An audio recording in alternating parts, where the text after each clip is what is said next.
자, 안녕하세요. 자, 절제 주식투자연구소 전문가 절제의 신입니다. 우리 회원님들 반갑습니다. 자, 2016년 11월 4일 금요일 아침 시황방송 시작하도록 하겠습니다. 유럽 증시 먼저 살펴보고 가죠. 유럽 증시는 어제 오스트리아, 덴마크, 스웨덴, 스페인, 그리고 핀란드 이런 쪽은 좀 상승 마감하는 그런 하루였던 것 같고요.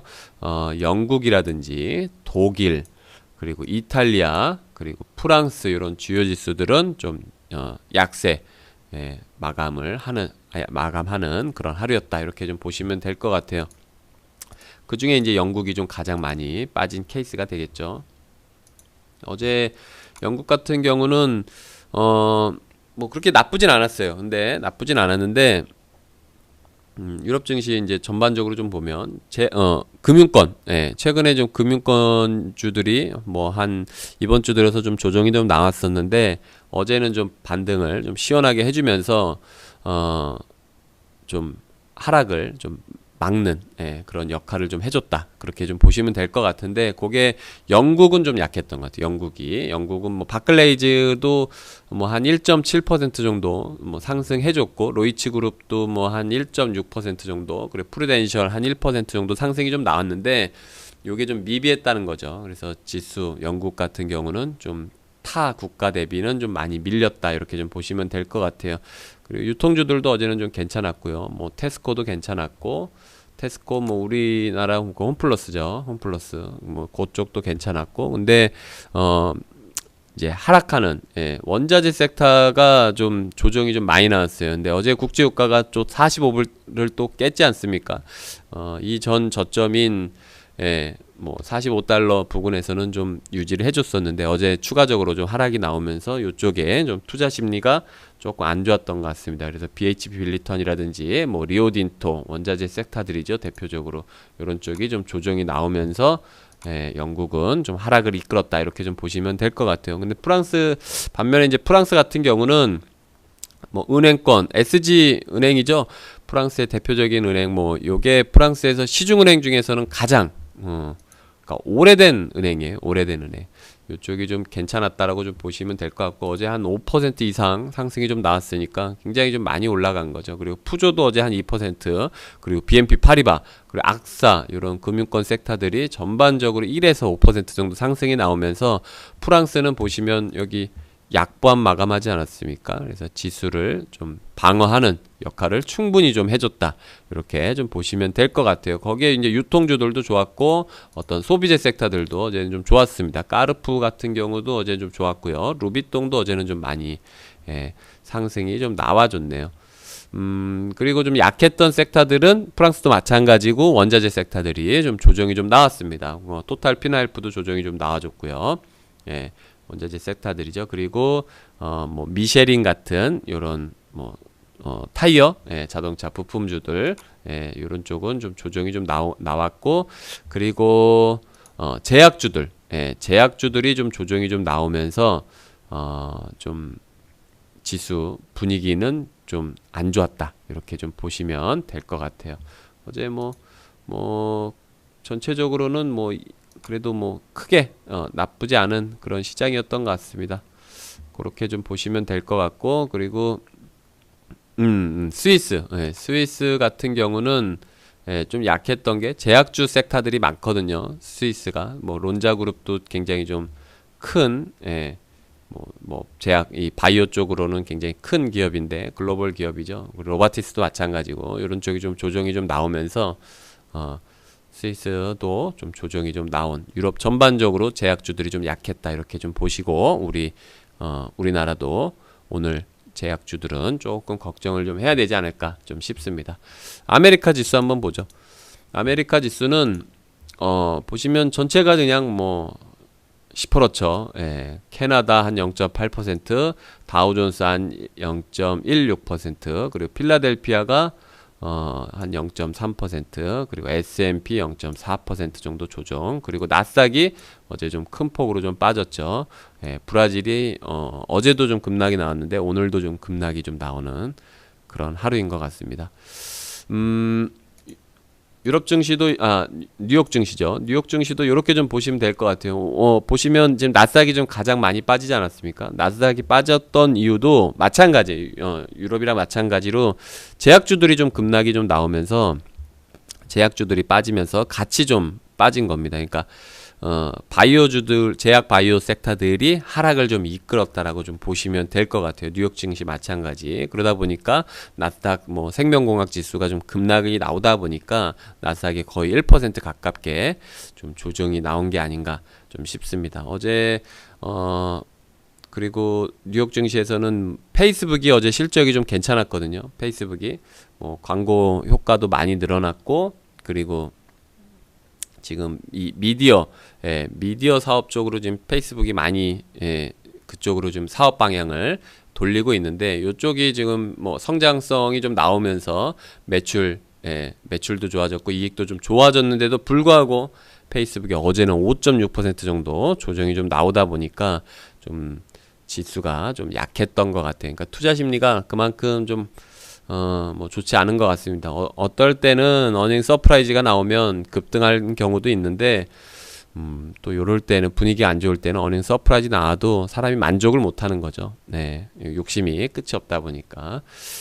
그러다 보니까 어제는 좀 조정이 좀 나온 그런 하루였습니다. 그리고, 나스닥 보면은, 뭐 바이오주들이 좀 급락이 좀 했는데, 밀란을 필두로 이제 뭐 약가이나 뭐 힐러리가 약가이나 정책이 좀 뭐 언급을 많이 하죠. 이런 약가이나를 좀 해야 된다. 이거 뭐 문제가 많다. 뭐지 이런 얘기를 많이 하는데, 그 논쟁이 좀 확산되면서 그리고 또 힐러리 어떤 그 투표 결과도 조금 올라가면서 힐러리가 당선 가능성이 좀 올라가면서 요쪽이 좀 힘이 더 실어진 것 같아요. 그러다 보니까 제약 바이오 뭐 이쪽 섹터들 밀란이 어제 한 6% 이상 조정이 좀 나왔으니까 지금 우리나라도 마찬가지고 제약 바이오 섹터들이 굉장히 약하거든요. 암젠도 어제 한 2%, 뭐 바이오마린 요쪽도 최근에 좀 계속 빠지고 있는데 어제도 또 2.28% 정도 조정이 좀 나왔어요. 그러니까 우리 회원님들도 우리나라 이 제약 바이오 섹터들은 좀 조심해서 좀 봐야 될 것 같습니다. 최근에 우리나라도 제약 바이오 섹터들 실적이 굉장히 안 좋습니다. 우리 회원님들 요쪽은 좀 지금은 좀 조심해야 될 것 같고요. 그리고 좀 좋았던 섹터들은 이 미디어 기업들이 굉장히 어제는 좀 선방해 줬습니다. 그리고 뭐 유럽 증시는 이제 원자재 섹터들이 좀 약했는데, 미국은 또 원자재 섹터들이 좀 선별적으로 상승하는 흐름도 많이 나왔어요. 어제 그게 좀 큰 특징이 아닌가 좀 싶습니다. 뉴욕 증시는 보시면 지금 대부분 약보합으로 마감을 한 거죠. 다우도 마찬가지고 필라델피아 반도체도 마찬가지고 어제 분위기는 나쁘지 않았어요. 뭐 월트 디즈니도 어제는 좀 많이 올랐고 뭐 이런 산업재 섹터의 캐터필라라든지 이런 쪽도 어제는 괜찮았거든요. 그러니까 뭐 크게 나쁜 건 없었어요. 어제 뭐 머피 오일도 괜찮았고 알코아 같은 것도 굉장히 좋았고, 그리고 미디어 기업인 뭐 폭스 엔터테인먼트 이런 기업들도 어제 한 6% 정도 상승이 나왔으니까 뭐 체감 지수는 그렇게 나쁘지 않은. 그리고 엑슨모빌도 어제는 원자재 가격 빠졌음에도 불구하고 올라줬고요. 그리고 화학 기업인 뭐 듀퐁이라든지 이런 쪽도 괜찮았고, 뭐 괜찮았습니다. 다만 이제 좀 IT 기업들이 어제는 좀 많이 빠졌던 것 같아요. 인텔 그리고 애플 뭐 이런 쪽이 좀 조정이 좀 많이 나오면서 지수 하락을 그러니까 투자 심리를 끌어내린 게 아닌가 좀 싶습니다. 뉴욕 증시는 그러니까 좀 간단하게 정리를 좀 하면, 일단 뭐 제약 바이오 섹터들 어제 전체적으로 좀 빠졌고, 그리고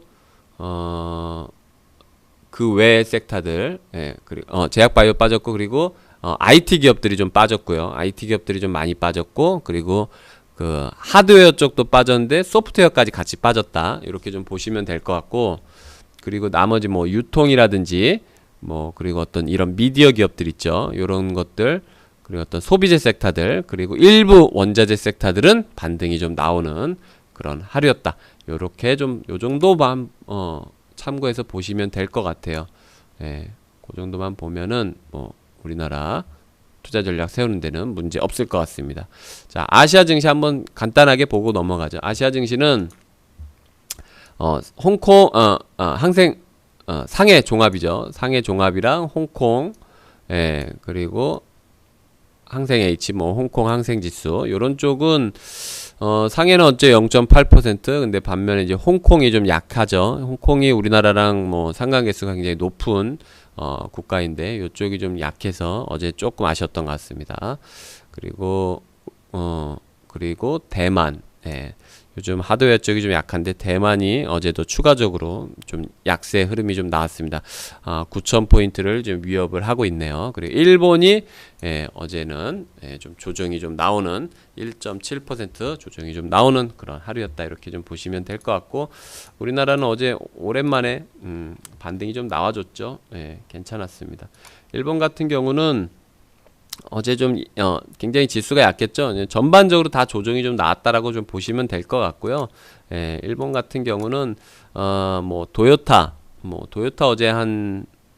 어제 뭐 좀 많이 빠졌죠. 어제도 빠졌고, 뭐 샤프, 뭐 혼다, 뭐 소니, 그리고 뭐 제약주들, 뭐 전체적으로 뭐 닛산도 마찬가지고, 이 금융권 섹터, 이 파이낸셜 뭐 이런 쪽도 다 같이 좀 조정이 좀 나왔고요. 그리고 인프라, 뭐 어떤 산업재 섹터들, 뭐 중공업이라든지 뭐 전기, 뭐 수송 이런 쪽 섹터들까지 어제는 일본 증시에서 뭐 좋았던 게 별로 없을 정도로 다 같이 좀 조정이 좀 나오는, 그러니까 17,000포인트 위에서는 일본도 추가적인 상승이 좀 어렵다라고 이 메이저들은 판단을 하는 것 같습니다. 그래서 전체 섹터를, 그러니까 뭐가 나빠서 판 게 아니라 이 어떤 일본이라는 어떤 이런 경제를 판 게 아닌가. 여기에서 더 좋아지긴 어렵다라고 판단을 하고 매도한 게 아닌가 좀 싶습니다. 어제 뭐 최근에 좋았던 그 금융권 섹터들까지 같이 빠졌으니까 일본은 증시를 매도했다. 이렇게 좀 보시면 될 것 같습니다. 그 정도만 보시면 될 것 같고요. 코스피 한번 보죠. 코스피는 어제 상승 흐름이 좀 나왔습니다. 1983포인트 강보합 마감한 거죠.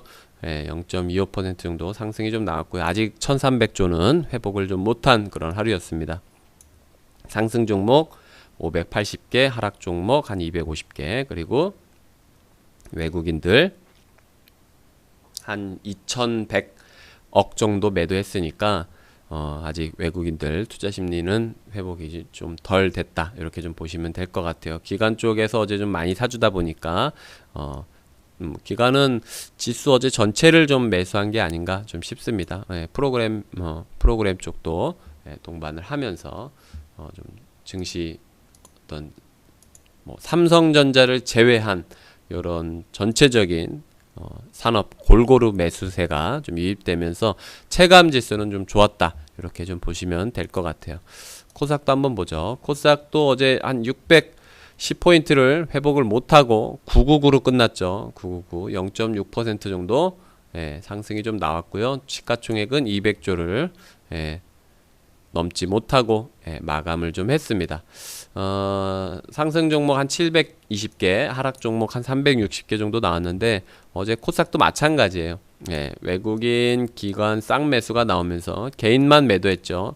그러면서 전체적으로 이 어떤 지수를 샀다라고 보시면 될 것 같아요. 그러니까 일본은 지수를 팔지 않았습니까? 그 지수를 판 자금이 우리나라는 지수를 사면서 전체적으로 반등이 좀 골고루 나오는 그런 하루였던 것 같습니다.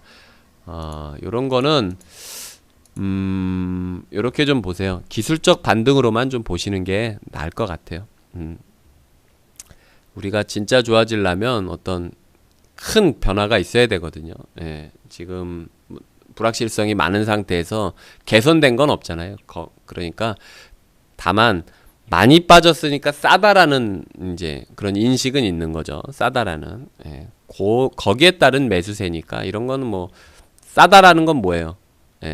비싸지면 안 산다는 얘기거든요. 싸서 사는 건 비싸지면 안 사잖아요. 그러니까 내가 나가서 배추를 사는데 500원이면 사겠다.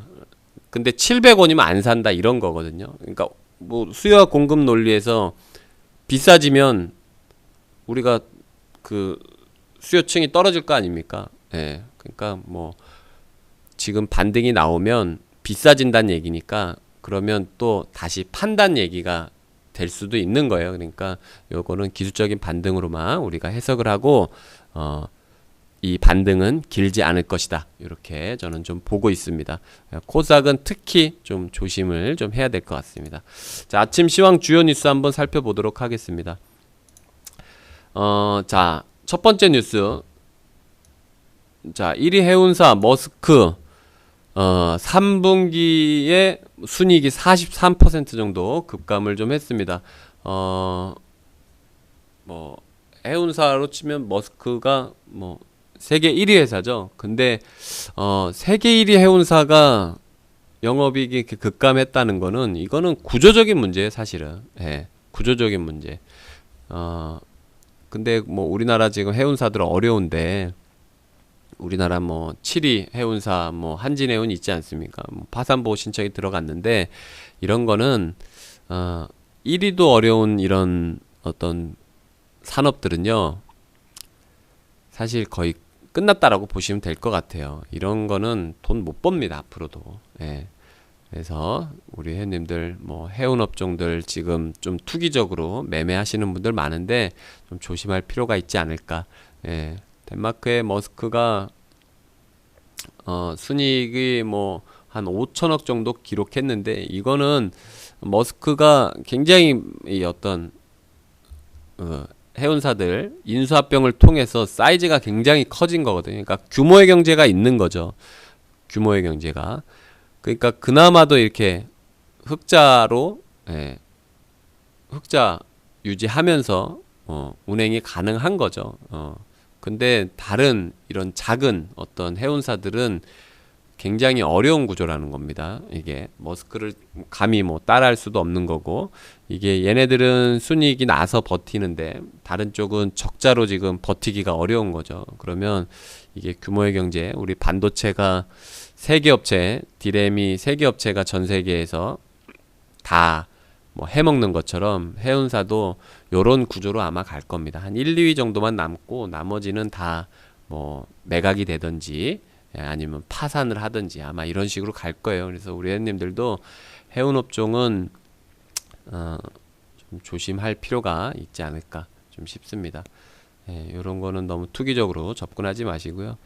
그러니까 뭐 이런 거예요. 그러니까 운임도 하락했고 근데 지금 우리가 해운 업종이 사실 좋은 게 지금 유가가 빠져서 사실은 굉장히 비용 절감이 되거든요. 근데 운임이 더 빠르게 하락하다 보니까 이렇게 많이 유가가 떨어지는데도 이익을 못 내는 거죠. 근데 거기만 문제가 있는 게 아니라 지금 해운의 문제는 그러니까 물동량이 줄어든 거거든요. 그러니까 해운이 배로 물건을 실어다가 배달을 해야 되는데 지금은 현지화 공장이 굉장히 많다는 거죠.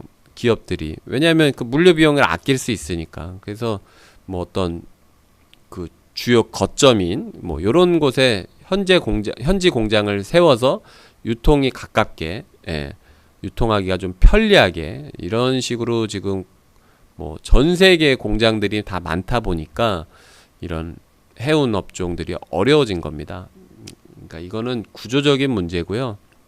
그리고 또 실제로 경기도 안 좋고 일단 뭐 중동 국가들이 굉장히 어려우니까 뭐 그리고 지금 안 좋은 뭐 좋은 데가 별로 없잖아요. 지금 뭐 우리나라도 마찬가지고 일본도 마찬가지고 뭐 미국은 좀 좋은 것 같고 그 외에는 거의 다 안 좋은 지금 상황이니까 당연히 뭐 물류가 줄어들 수밖에 없겠죠. 그러니까 이런 거는 거기에 또 구조적인 문제까지 있으니까 굉장히 좀 어렵지 않을까 좀 싶습니다. 해운업은 우리가 굉장히 좀 안 좋게 봐야 되는 산업 중에 하나가 아닌가 좀 싶습니다. 두 번째 뉴스 한번 보도록 하겠습니다. 자, 두 번째 뉴스 이메일 게이트죠. 클린턴 재수사 뭐 FBI가 재수사한다 뭐 이런 얘기가 좀 나오면서 트럼프가 어떤 지지율이 많이 올라갔던 것 같아요. 근데 뭐 뭐 그런 것 같습니다. 이게 뭐 털어서 먼지 안 나는 사람 없는데 클린턴도 지금 뭐 이런 쪽으로 지금 얘기가 많이 나오면서 이 어떤 정치 불확실성이 많이 늘어나는 것 같아요.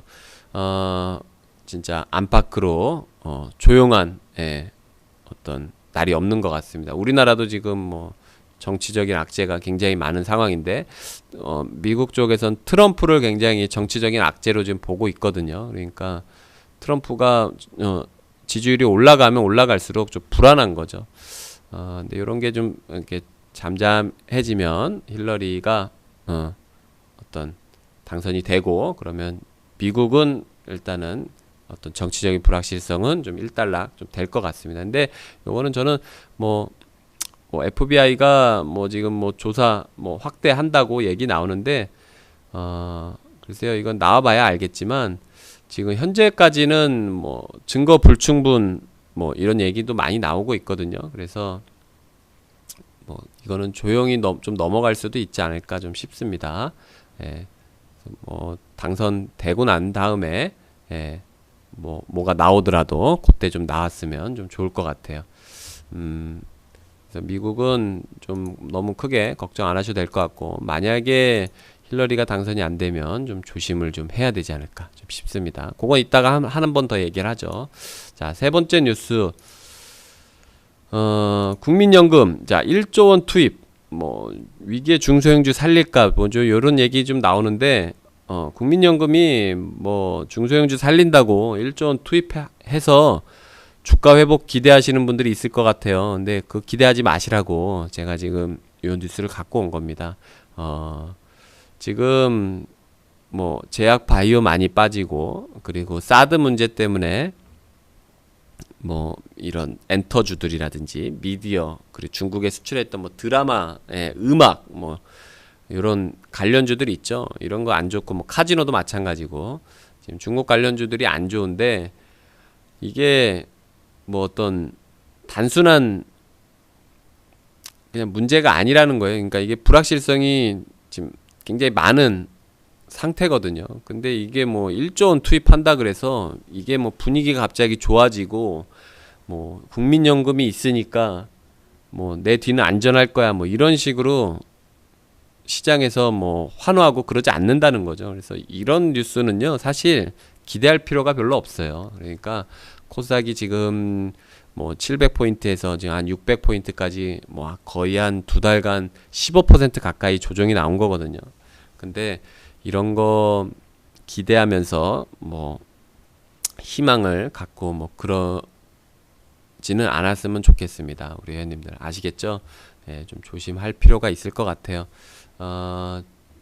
제가 판단했을 때 이 코스닥 기업들을, 그리고 요 관련된 뭐 제약, 바이오, 중국 의존도가 높은 요런 기업들, 그리고 또 거기에 우리나라 지금 뭐 이 정치 관련된 뭐 최순실 뭐 요쪽 관련된 기업들 있죠.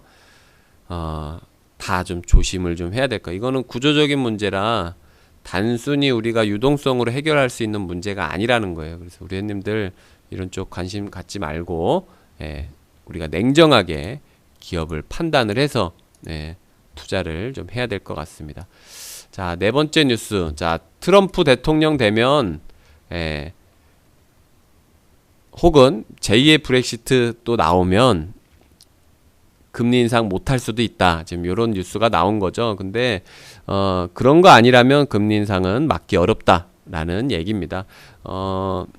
이렇게 보시면 될 것 같아요. 12월에 정말 어떤 뭐 금융시장에 이제 혼란을 줄 수 있는 뭐 그런 거 아니라면 뭐 우리가 미국의 금리 인상은 기정사실이다라고 판단을 하고 봐도 될 것 같아요. 우리 회원님들 아시겠죠? 그래서 금리 인상은 기정사실이니까, 그러면 요 미국이 금리 인상하게 되면 우리나라는 금리를 더 낮추긴 어렵겠죠. 지금 1.25%에서. 그러니까 요런 걸 미리 생각하고 투자 전략을 좀 짜야 될 것 같습니다. 그래서 금리 인상하게 되면 뭐가 수혜준지, 아니면 금리 인하가 여기서 멈추게 되면 어디가 이제 피해는 끝났는지. 그러니까 피해가 없어도 좋은 거 아닙니까? 피해를 봤던 기업들이 피해가 만약에 이제 끝났다, 앞으로는 이제 더 이상의 피해는 없다, 그러면 이제 그것도 좋은 거니까 요런 쪽 기업들이 지금 많이 움직이고 있거든요. 그러니까 요런 거를 미리 좀 생각하면서 투자 전략을 좀 짜는 게 좀 좋을 것 같습니다. 예, 저는 뭐 사실은 트럼프가 돼도, 만약에 트럼프가 대통령이 돼도, 혹은 뭐 어떤 뭐 제2의 브렉시트, 뭐 하드 브렉시트가 나오더라도 금리 인상을 뭐 12월에는 못 하겠죠. 못 할 수도 있겠죠. 근데 내년 초에는 충분히 좀 가능하지 않을까. 그래서 금리 인상은 좀 어떤 시대의 흐름이니까 요거는 좀 거스를 수 없지 않을까, 이렇게 좀 보여집니다. 자, 5번째 뉴스. 자, 삼성전자 바이오로직스 지분 7,500억 현금화, 7배 차익이 좀 나왔다 그러네요. 삼성전자가 그러니까 뭐 그런 거죠.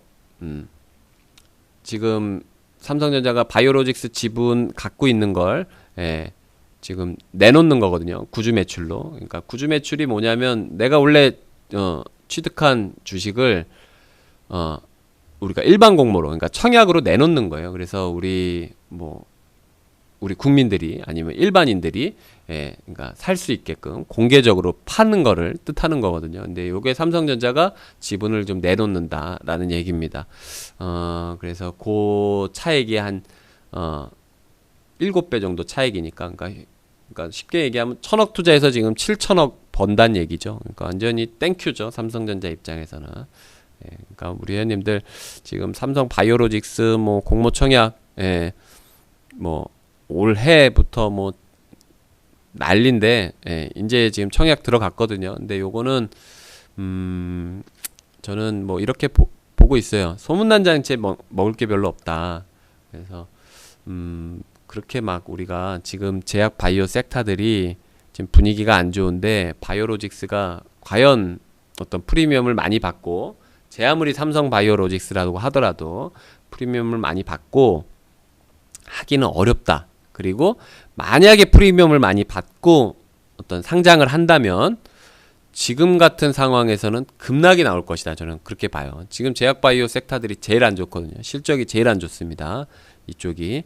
근데 지금 투자 심리도 이렇게 어려운데 뭐 바이오 기업이 상장한다 그래서 좋을 수가 있겠습니까? 이게 아니, 지금 기존에 있는 상장한 기업들은 다 매도하는데 신규 상장이라고 매수하겠어요? 그렇지는 않을 거라는 거죠. 그래서 삼성 바이오로직스 먹을 거 많지 않으니까 너무 뭐 유행 쫓아서 매매하는 거는 좀 조심해야 되지 않을까, 지양할 필요가 있다, 이렇게 좀 보여집니다. 자, 6번째 뉴스. 시간이 없으니까 좀 빠르게 얘기를 해야 되겠네요. 자, 6번째 뉴스. 사업 다각화 고민. 뭐 식품업계, 그러니까 식품업계가 지금 사업 다각화를 노리는 거죠. 메일유업이 지금 답이다, 좀 이런 뉴스가 좀 나오는 것 같아요. 메일유업이 지금 이쪽 업계에서는 굉장히 좀 잘하고 있습니다. 저도 굉장히 좋아하는 기업이고요. 저 우유 먹을 때 매일 우유 먹거든요. 예. 메일유업이 지금 뭘 하고 있냐면, 사업 다각화를 하기 위해서 지금 초콜릿, 예, 뭐 이런 거 유통하고 수입하고 그러고 있거든요. 그러니까 메일유업이 페레로로시 아시죠? 우리 회원님들 뭐 발렌타인데이 때 페레로로시 굉장히 많이 팔리지 않습니까? 요거를 지금 뭐 수입해서 팔고 뭐 그러고 있는데, 요런 게 굉장히 좀 잘하고 있는 거죠. 왜냐면 이게 장점이 뭐냐면, 그러니까 지금 초콜릿 수요는 좀 어느 정도 이렇게 많이 있는데, 뭐 페레로로시를 만약에 우리가 메일유업이 유통을 해서 뭐 만약에 판매를 했다. 근데 뭐 이게 뭐 만약에 잘 안 되더라도 리스크가 굉장히 낮은 거예요. 예, 리스크가. 그리고 뭐 그러니까 유명 브랜드니까 수입해서 잘 되면 좋고, 안 돼도 비용적인 측면이나, 그리고 뭐 내가 만약에 뭐 메일유업이 만약에 뭐 신제품을 출시했는데 그게 되게 형편없다, 그러면 기업 이미지에 손상을 줄 수도 있는데, 이거는 뭐 우리 회원님들 지금 모르시잖아요. 페레로로시 뭐 메일유업이 예, 수입해서 판다는 걸 모르잖아요. 그러니까 페레로씨가 안 좋아도 메일유업에는 이미지 타격을 줄 수가 없는 거죠. 그러니까 기업 측면에서는 굉장히 낮은 리스크의 사업인 거죠. 그래서 지금 요런 쪽을 지금 벤치마킹해서 지금 식품업계에서는 따라하려고 지금 많이 하는 것 같아요. 그래서 지금 빙그레도 그 하와이안 호스트 그 초콜릿으로 유명하거든요. 요거 지금 유통계약을 체결하고 지금 뭐 그러고 있습니다.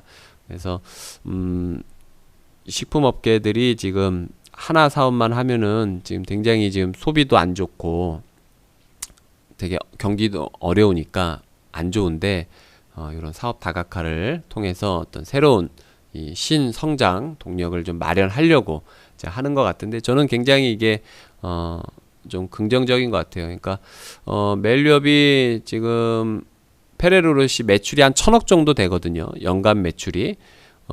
근데 이게 뭐 총 매출로 따지면 그렇게 높은 비중은 아니에요. 네, 그러니까 멜리업이 뭐 1조가 넘어가니까 총 매출이 그러면 10%도 안 되는 매출 비중인데 영업이익률이 굉장히 높습니다. 영업이익률이. 예. 영업이익률이 페레로씨는 이게 유명 브랜드잖아요. 그래서 좀 우리가 좀 비싸게 돈을 지불하고 먹지 않습니까? 영업이익률이 이게 한 10%가 나와요. 근데 그 메일유업이 파는 이 우유, 뭐 분유, 막 이런 거 있지 않습니까? 그러니까 우유 만들어서 팔고 우유로 뭐 치즈 만들고 분유 만들고 뭐 이러지 않습니까? 요게 영업이익률이 한 2%밖에 안 되니까 굉장히 어떤 노른자, 예, 페레로씨가 굉장히 좀 돈이 많이 되는 그런 사업인 거죠. 그래서 지금 식품업계도 이제 어려운데 이런 거를 좀 통해서 새로운 성장 동력을 마련하려고 하는 거니까 이런 거 잘하는 기업들을 우리 회원님들이 잘 찾아서 노려보는 것도 저는 괜찮을 것 같습니다. 저는 메일유업이 굉장히 좀 잘하고 있는 것 같아요. 그래서 지금 최근에 좀 메일유업 조정 많이 나왔는데 이런 기업들 관심을 갖고요. 예, 좀 사서 모아가는 것도 저는 좋다. 이런 것도 한번 생각을 한번 해보세요. 자, 다음 뉴스 토니모리 3분기 실적 좀 호실적이 좀 나왔습니다. 최근에 지금 뭐 중국에서 좀 정책이 좀 나왔죠. 화장품 뭐 개수 제한하고 막 여행객도 막 규제 들어가고 여행 막 횟수 제한하고 막 지금 그러지 않습니까?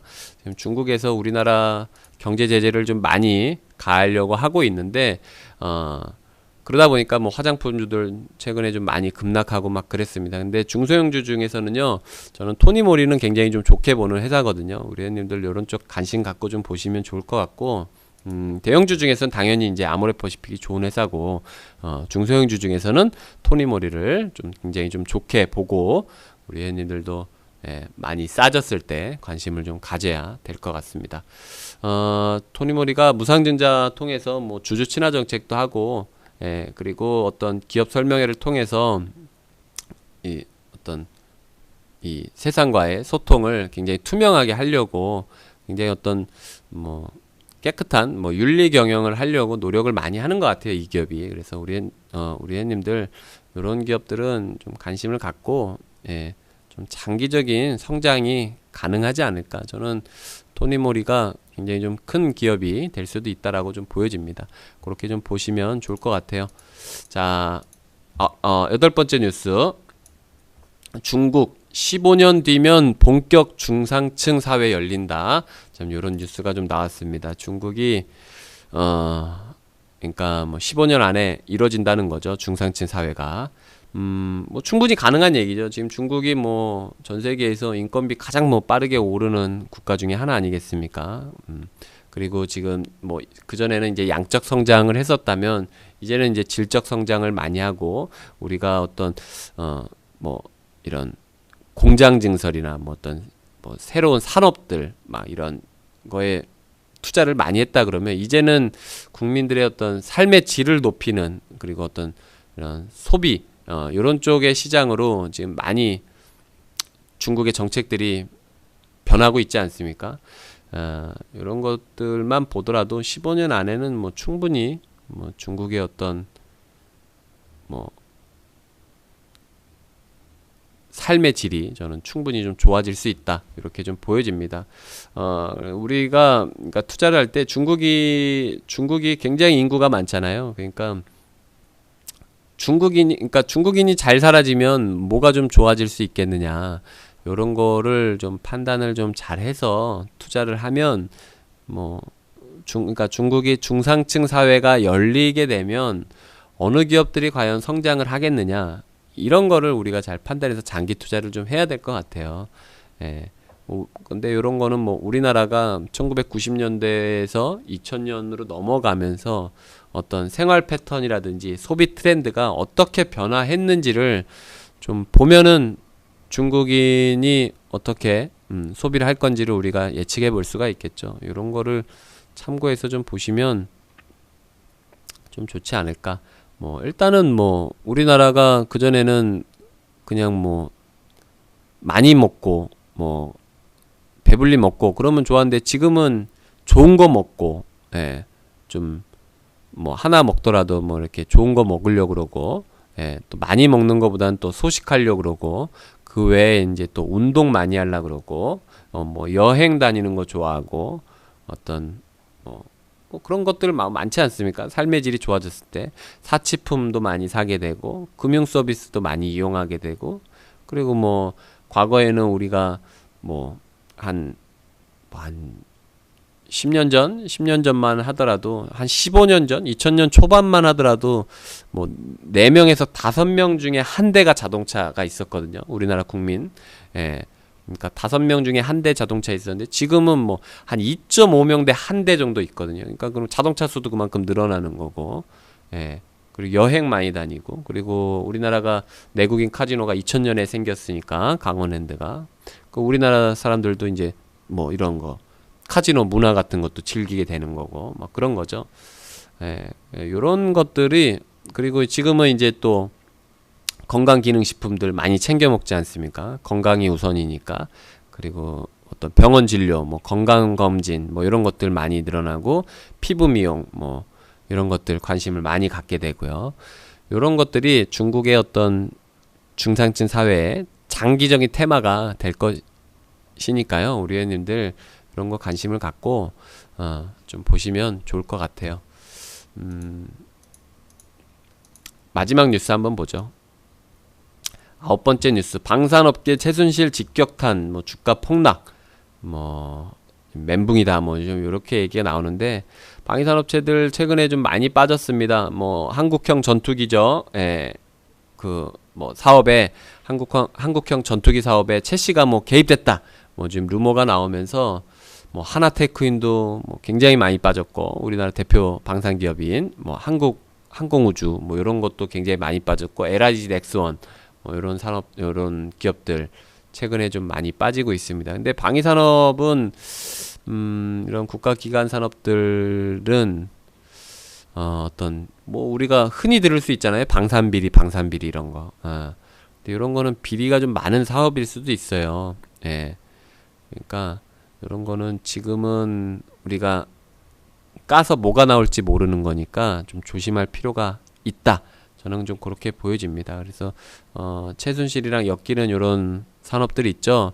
그리고 정책 관련된, 그리고 정책 영향을 많이 받는 기업들. 왜냐하면 지금 정치계가 이제 어지러우니까 이런 기업들, 이런 산업들은 우리가 좀 조심을 해서 투자를 좀 해야 될 것 같습니다. 이런 걸 잘 피해서 지수 급락할 때 잘 피해서 지수 급락할 때 또 찬스를 좀 잡아야 될 것 같습니다. 아시겠죠? 이런 거를 이제 잘 하려고 그러면 절제 주식투자연구소로 오셔가지고 함께 하시면 되겠죠. 자, 오늘 시황 방송은 이렇게 여기까지 하고 마무리하도록 하겠습니다. 자, 우리 회원님들 고맙습니다. 함께 부자되는 절제 주식투자연구소 되도록 노력 많이 하겠습니다. 저는 전문가 절제신이었습니다. 감사합니다.